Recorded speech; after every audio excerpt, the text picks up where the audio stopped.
Hi all, ಇವತ್ತು ನಮ್ಮ aunty ಮನೆ ಗೃಹ ಪ್ರವೇಶ ಇತ್ತು, ಅಲ್ಲಿಗೆ ಹೋಗಿದ್ವಿ.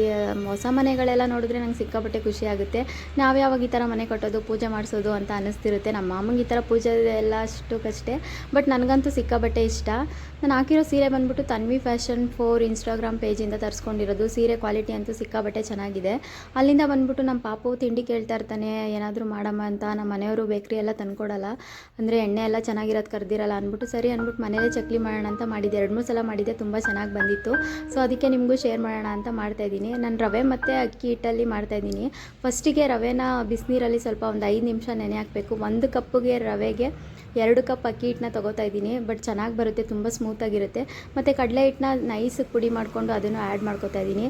ಅದಕ್ಕೆ ಜೀರಿಗೆ, ಬಿಳಿ ಎಳ್ಳು, ಕಪ್ಪು ಎಳ್ಳು ಯಾವುದಾದ್ರೂ ಹಾಕ್ಕೋಬೋದು. ಮತ್ತು ಸಾಲ್ಟು, ಇಂಗು ಮತ್ತು ಸೋಡಾ, ಖಾರದ ಪುಡಿ ಎಲ್ಲ ಹಾಕ್ಕೊಂಡು ಕೈಯಲ್ಲೇ ಸ್ವಲ್ಪ ಸ್ವಲ್ಪ ನೀರು ಹಾಕ್ಕೊಂಡು ಕಲಿಸ್ಕೊತಾ ಇರಬೇಕು. ಯಾಕಂದರೆ ಜಾಸ್ತಿ ಒಂದೇ ಸಲ ನೀರು ಹಾಕಿದ್ರೆ ಆಗೋಲ್ಲ.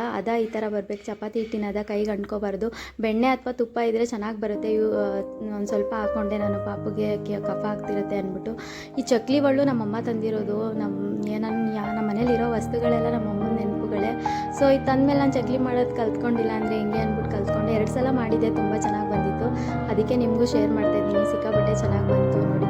ಇಷ್ಟೇ, ಅದನ್ನೇನು ಹಿಟ್ಟನ್ನ ನೆನಿಬೇಕು ಸ್ವಲ್ಪ ಹೊತ್ತು ಅನ್ನೋದೇನಿಲ್ಲ, ಹಂಗೆ ಡೈರೆಕ್ಟಾಗಿ ಕಲಿಸ್ಬೋದು. ಚಕ್ಲಿ ನೋಡಿ ಸಿಕ್ಕಾಪಟ್ಟೆ ಚೆನ್ನಾಗಿ ಬಂದಿತ್ತು. ಹಂಗೆ ಕೋಡುಬಳೆನೂ ಮಾಡಿದ್ದೆ. ಅದೇ ಹಿಟ್ಟಲ್ಲಿ ನಮ್ಮ ಪಾಪ ಕೋಡುಬಳೆ ಕೇಳ್ತಿರ್ತಾನಲ್ವ ಅಂದ್ಬಿಟ್ಟು ಮಾಡಿದ್ದೆ. ಸಿಕ್ಕಾಪಟ್ಟೆ ಚೆನ್ನಾಗಿತ್ತು ನೋಡಿ, ಎಷ್ಟು ಚೆನ್ನಾಗಿದೆ.